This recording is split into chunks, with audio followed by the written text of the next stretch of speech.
Então vamos à pergunta que não quer calar. De quem é a culpa? E sim, não há motivos para poder comemorar, mas tem muitas coisas para você entender. Isso vai fazer toda a diferença. E diferentemente do outro lado, eu não preciso inventar para poder te explicar quem é o culpado disso. Basta eu ler a carta do Trump. E começa citando Jair Bolsonaro e diz: conheci e lidei com o ex-presidente Jair Bolsonaro e o respeitei profundamente, assim como a maioria dos outros líderes de países. A forma como o Brasil tem tratado o ex-presidente Bolsonaro, um líder atualmente respeitado em todo o mundo, durante seu mandato, inclusive pelos seus Estados Unidos, é uma vergonha internacional. Esse julgamento não deveria estar acontecendo. Trata-se de um caça às bruxas que deve acabar imediatamente. Ou seja, o Trump deixou bem claro no primeiro parágrafo da carta que a culpa não é do Bolsonaro, a culpa é de quem está perseguindo o Bolsonaro. E piora, em parte devido aos ataques insidiosos do Brasil contra as eleições livres e os direitos fundamentais à liberdade de expressão dos americanos, como foi ilustrado recentemente pelo STF, que emitiu centenas de ordens secretas e ilegais de censura às plataformas de mídia social dos Estados Unidos. Lembra disso aí. E para poder refrescar aí a sua memória, o assessor do Trump ele foi detido pelo Moraes aqui em Brasília em 2021. O Alexandre de Moraes também derrubou o X, o Twitter, aqui do Brasil. E também derrubou a Rumble, que é uma rede social que tem ligações muito próximas com a Truth Social, que também é uma plataforma criada pelo Donald Trump. Dito isso, não sou eu, Bolsonaro, a direita que está falando. É a carta do Trump. Ela continua. A partir de 1º de agosto de 2025, cobraremos uma tarifa de 50% sobre qualquer produto brasileiro enviado aos Estados Unidos. Ou seja, devido à perseguição, nós vamos cobrar essa taxa. Mesmo depois de uma carta tão clara e transparente, a esquerda quer dizer que o culpado não é o presidente da República, mas o Bolsonaro, que nem presidente é. Será mesmo? Vamos ver. Lula, antes mesmo das eleições, já falava que o Trump era nazismo com outra cara e chamou ele de desumano. O Lula deixou navios de guerra do Irã atracar aqui no Brasil, mesmo os Estados Unidos fazendo pressão contrária. O Alckmin, que é vice do Lula, participou de um evento no Irã ao lado do líder do Hamas e outros 3 líderes terroristas. Voltou até a exigir visto para os cidadãos dos Estados Unidos para entrar aqui no Brasil. Foi destaque no mundo inteiro quando comparou as ações de Israel a Hitler. Ou seja, atacando o principal aliado dos Estados Unidos na guerra entre Israel e Irã. E aí o que o Lula esperava? De que essa conta nunca ia chegar? Ela chegou e muito cara. Mas ela tem um motivo, como vocês viram. Não foi do nada. Mas existe uma forma de resolver isso.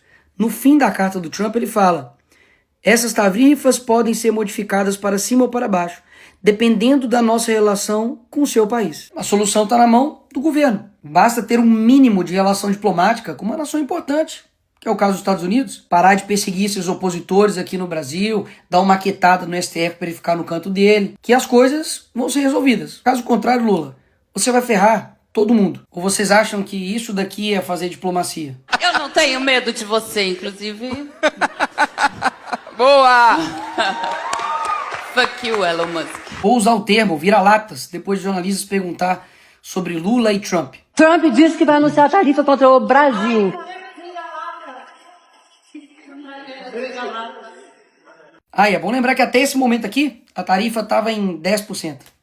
Calma aí que nós não chegamos nem na melhor parte do vídeo. Vai por mim. A resposta do Lula para tudo isso foi essa. Se ele vai cobrar 50 de nós vamos cobrar 50 dele. E o que isso vai resultar?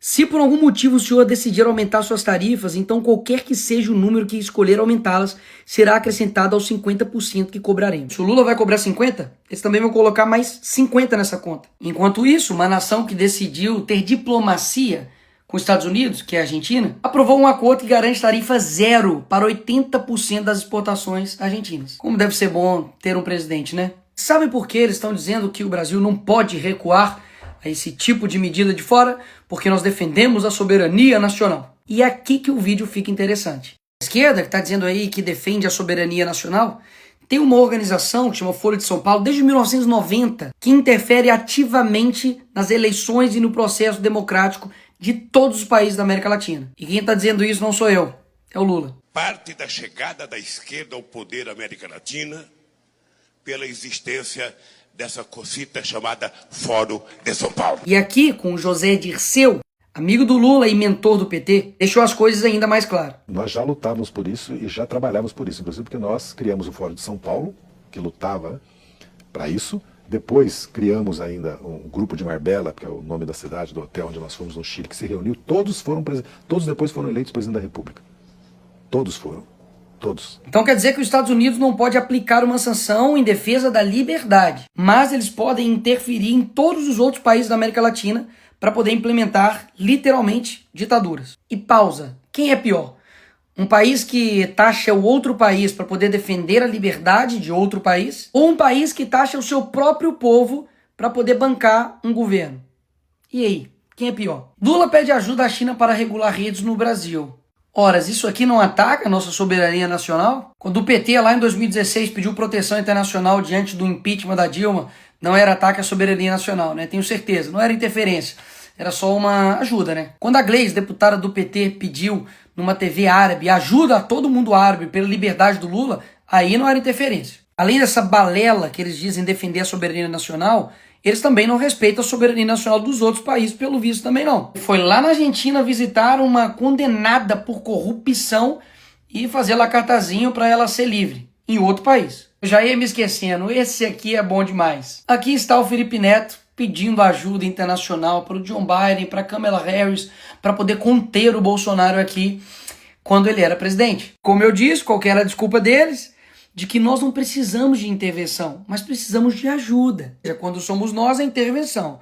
Quando é a esquerda pedindo, não é intervenção, é ajuda. A Dilma também, quando foi nos Estados Unidos e na Europa buscar apoio contra a prisão do Lula, com certeza também não foi pedir nenhuma intervenção no Brasil, né? Até mesmo porque o Lula estava na Noruega. Por fim, o que esses dois aqui estavam achando? De que eles iam implantar aqui uma ditadura, calar os opositores, perseguir, deixar inelegível por nada. Porque eu não sei se você sabe, Bolsonaro não está inelegível porque ele tentou dar um golpe. Foi porque ele fez uma reunião com embaixadores. Convenhamos, né? Derrubar a rede social, se aliar a ditaduras, e tudo isso não teria um preço. E ninguém do mundo livre lá fora olharia e falaria, opa, peraí, vamos conversar. Mas como nunca teve esse relacionamento, afinal de contas, o Lula diz que ainda não teve interesse em conversar com Trump, um dos únicos líderes mundiais a não se encontrar com ele. Por essas razões, a sanção econômica veio. E repito, ruim para o Brasil. Mas como você viu, existe um porquê. Ignorar a boa diplomacia, promover perseguição, censura e ainda fazer provocações baratas vai custar muito caro para o Brasil. Enfim, eu avisei. Se a gente não parasse o Lula ia parar o Brasil.